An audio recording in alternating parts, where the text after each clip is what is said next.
Bonjour à toutes et à tous, prenez place, commençons ensemble ce nouveau cours de japonais.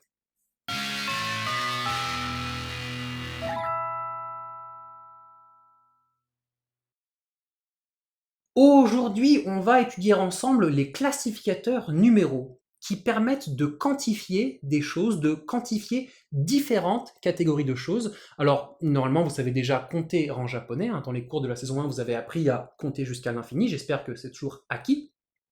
Mais quand on veut compter des choses en japonais, il ne suffit pas simplement d'utiliser les nombres, on va devoir spécifier à quelle catégorie, à quelle classe appartiennent les choses que l'on compte. Par exemple, si je veux compter et dire deux chats, je ne vais pas pouvoir apposer le nombre 2 au mot chat, je vais devoir indiquer la catégorie à laquelle correspond ce que je compte, donc les chats. Et ça va être la catégorie des petits animaux. Et du coup, toutes ces catégories différentes qui existent en japonais vont être indiquées par des classificateurs numéraux. C'est quelque chose de très japonais, pour le coup on n'a pas du tout ça en français, mais vous allez voir, ça va bien se passer. Alors, je vais commencer par vous donner les principaux classificateurs numéraux.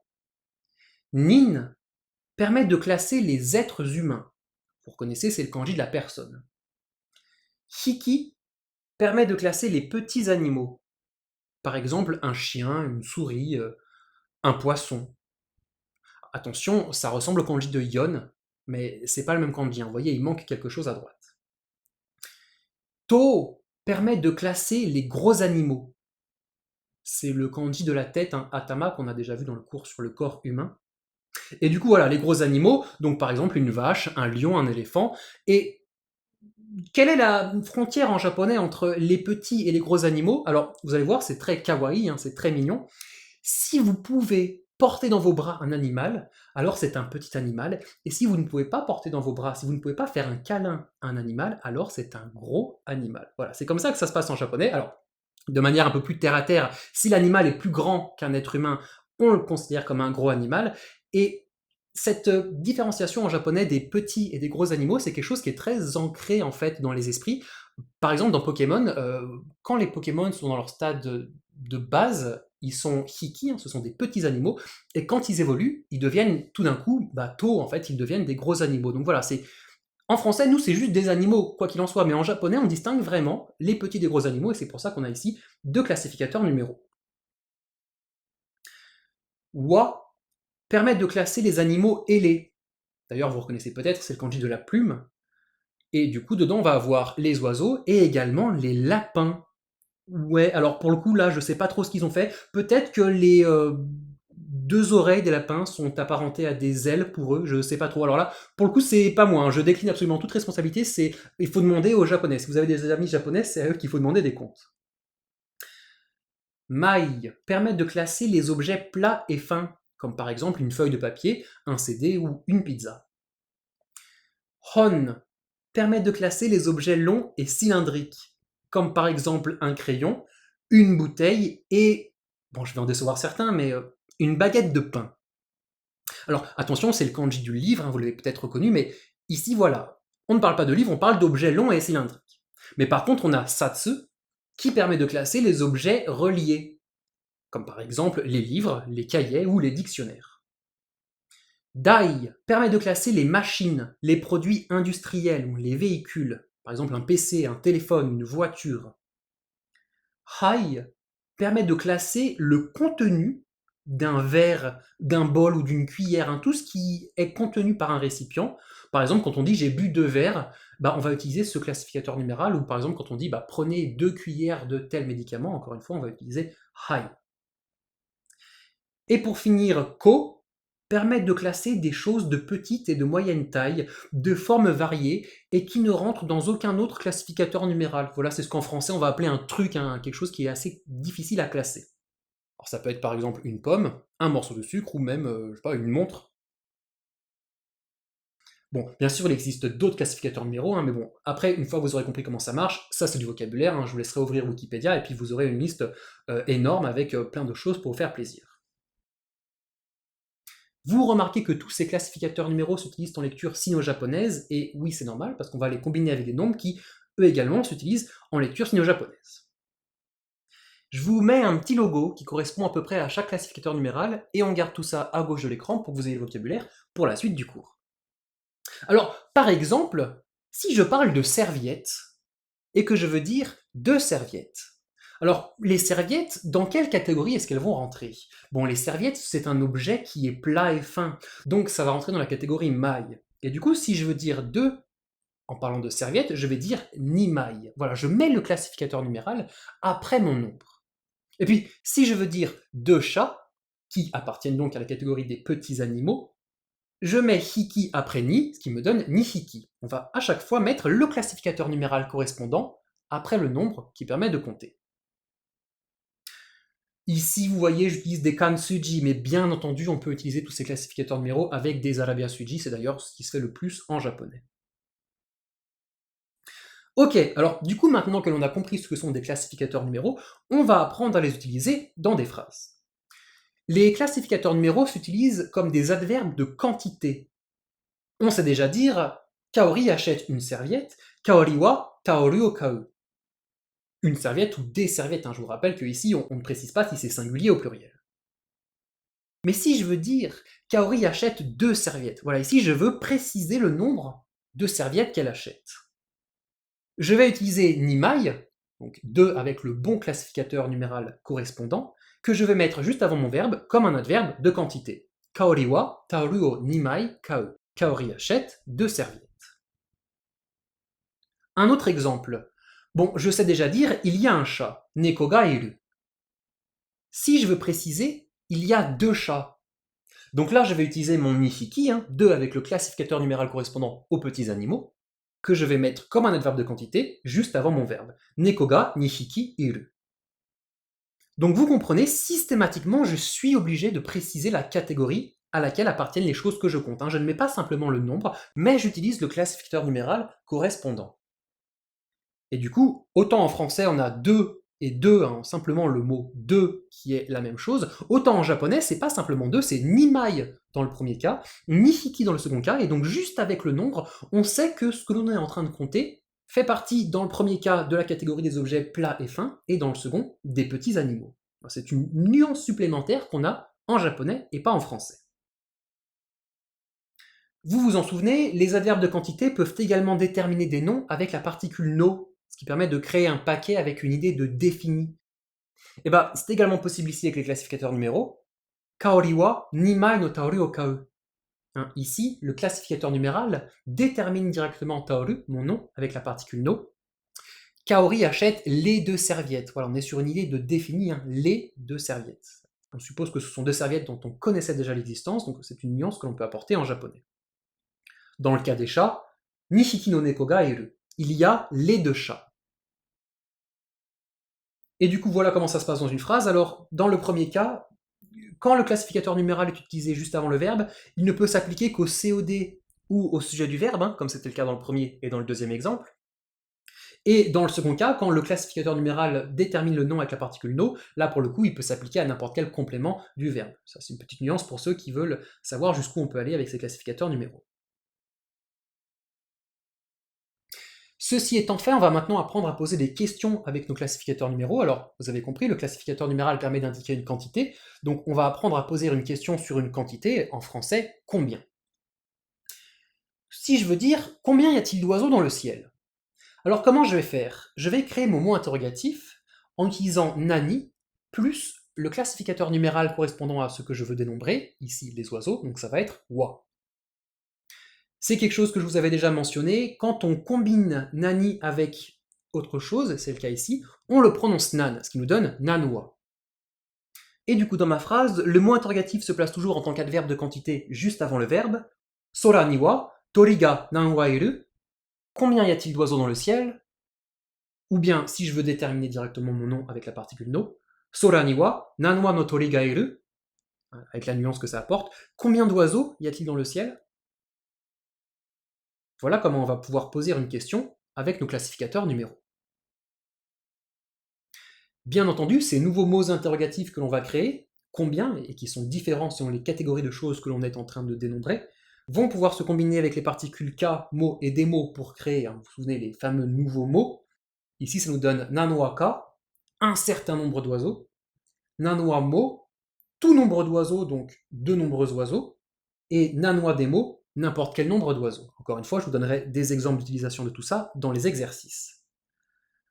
Alors, juste attention, quand on est sur une valeur négative absolue, il n'y a aucun oiseau dans le ciel, on ne va pas dire Sora ni wa tori ga nanu wa moenai, comme je vous ai appris à faire dans le cours sur poser une question en japonais, mais on va dire Sora ni wa tori ga ichi wa moenai. Littéralement, il n'y a pas un seul oiseau dans le ciel. Voilà, on n'utilise pas nanwa, mais ichi wa moenai. Et puis, alors, ça n'a rien à voir avec ce qu'on est en train de faire, mais si éventuellement on veut préciser qu'il y a 0 oiseau, on peut éventuellement dire 0 wa, en utilisant voilà, le kanji de 0 avec le classificateur numéral. Ensuite, sachez qu'il est possible de transformer un classificateur numéral en nombre ordinal. Vous savez, le premier, le deuxième, le troisième. Je vous montre comment ça marche.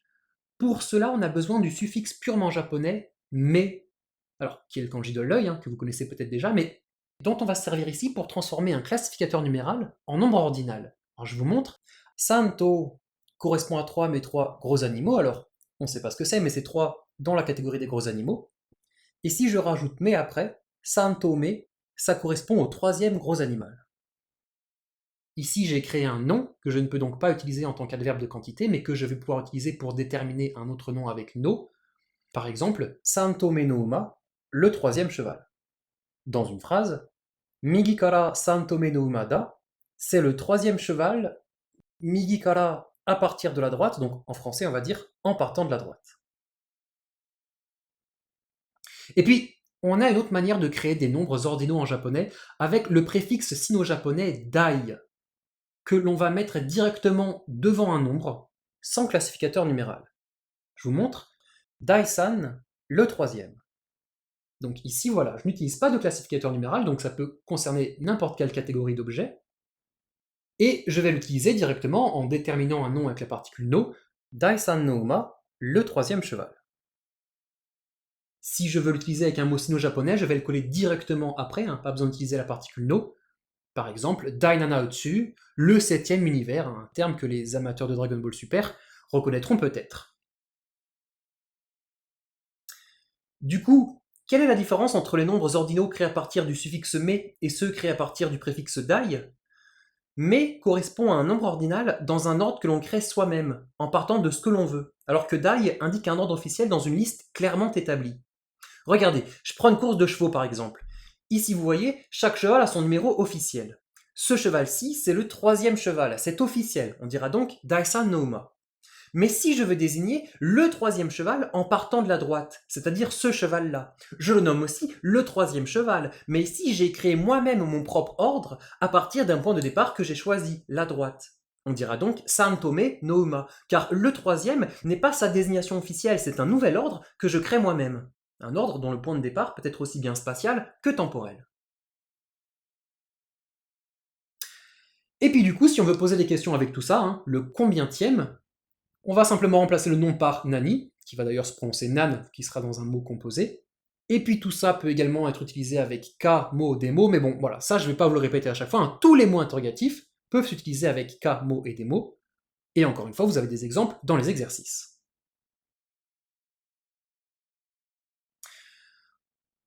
On va maintenant voir les différentes particularités de prononciation que l'on peut avoir quand on utilise les classificateurs numéraux. Vous vous souvenez, on utilise des nombres sino-japonais, donc on va avoir parfois des petits... on combine des kanji, donc on va avoir parfois des petites pauses, des petits accents qui se rajoutent. Bon, déjà de base, 4, quand on l'utilise avec un classificateur numéral, en général on le prononce yon. 7, on le prononce nana. Et 9, q, ça c'est dit. Et du coup, pour mes particularités de prononciation, on va en avoir avec les classificateurs numéraux qui commencent par les kanas des lignes K, S, T et H. Comme exemple, je vais vous prendre Ko, Satsu, To et Hiki. Je vous mets un tableau et du coup, vous voyez, je vous mets en rouge les combinaisons avec les nombres japonais pour lesquels on a des particularités de prononciation. Alors, vous voyez, c'est très souvent une pause qui vient se rajouter avant le classificateur numéral. Je vous laisserai regarder le tableau, vous pouvez l'imprimer. Vous vous souvenez, c'est quelque chose qu'on a déjà fait avec les minutes dans le cours sur lire-leur en japonais. On avait certains nombres avec lesquels il y avait des particularités de prononciation. Pour 10, quand on a une pause, on prononce ça soit duko, soit dikko. Et puis, je vous rajoute éventuellement les classificateurs numéraux qui commencent par un kana en W, par exemple wa, qui éventuellement peuvent se prononcer samba, roppa, juppa ou jippa, et namba. Alors, en général, les Japonais ne le savent pas. Les Japonais prononcent ça sanwa, rokuwa, juwa et nanwa. Mais il semblerait que on puisse également les prononcer comme ça. Alors du coup, vous faites comme vous voulez, mais voilà. Même au Japon, il y a des règles qui ne sont pas forcément appliquées par tout le monde, hein. Les gens ne connaissent pas forcément les règles officielles de prononciation, et du coup, vous êtes libre de prononcer ça comme vous voulez. Et puis, dernière chose, quand on va compter des personnes, une personne, deux personnes, trois personnes, quatre personnes, cinq personnes, on va avoir une particularité de prononciation sur les deux premiers. En fait, on va lire tout ça en purement japonais, ce sera hitori et futari. Et après, sannin, yonin, gonin, après on continue en sino-japonais. Attention, hein, pour 4, c'est yonin. Voilà, ici aussi on a une petite particularité de prononciation, c'est pas yonin. Et puis, tant qu'on est là-dedans, vous mettez D après, hitoride, et en fait, en mettant la particule D du moyen, ça veut dire tout seul. Hein. Futaride A2, saninde A3. Ça vous permettra dans votre phrase d'indiquer le nombre de personnes avec lesquelles vous effectuez des actions. Pour finir, on va parler d'un classificateur numéral purement japonais, qui va donc utiliser les nombres purement japonais. Hein. Il y a très longtemps, je vous avais dit qu'on allait les utiliser un jour, ceux-là.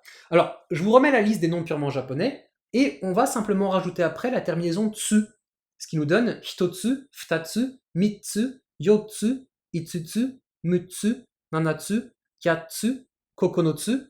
Alors vous voyez, pour 3, 4, 6 et 8, on a une petite pause qui se rajoute dans la prononciation. Et 10, on va simplement dire to. Voilà, ici on ne rajoute pas de dessus. Je ne vais pas plus loin, on n'en a pas avec 100, 1000 et 10 000, pas la peine d'en parler. Ici on ne peut compter que jusqu'à 10 maximum. D'ailleurs on peut remplacer les kansuji par des arabiasuji. Et du coup ce classificateur numéral purement japonais permet de classer les mêmes types d'objets que ko.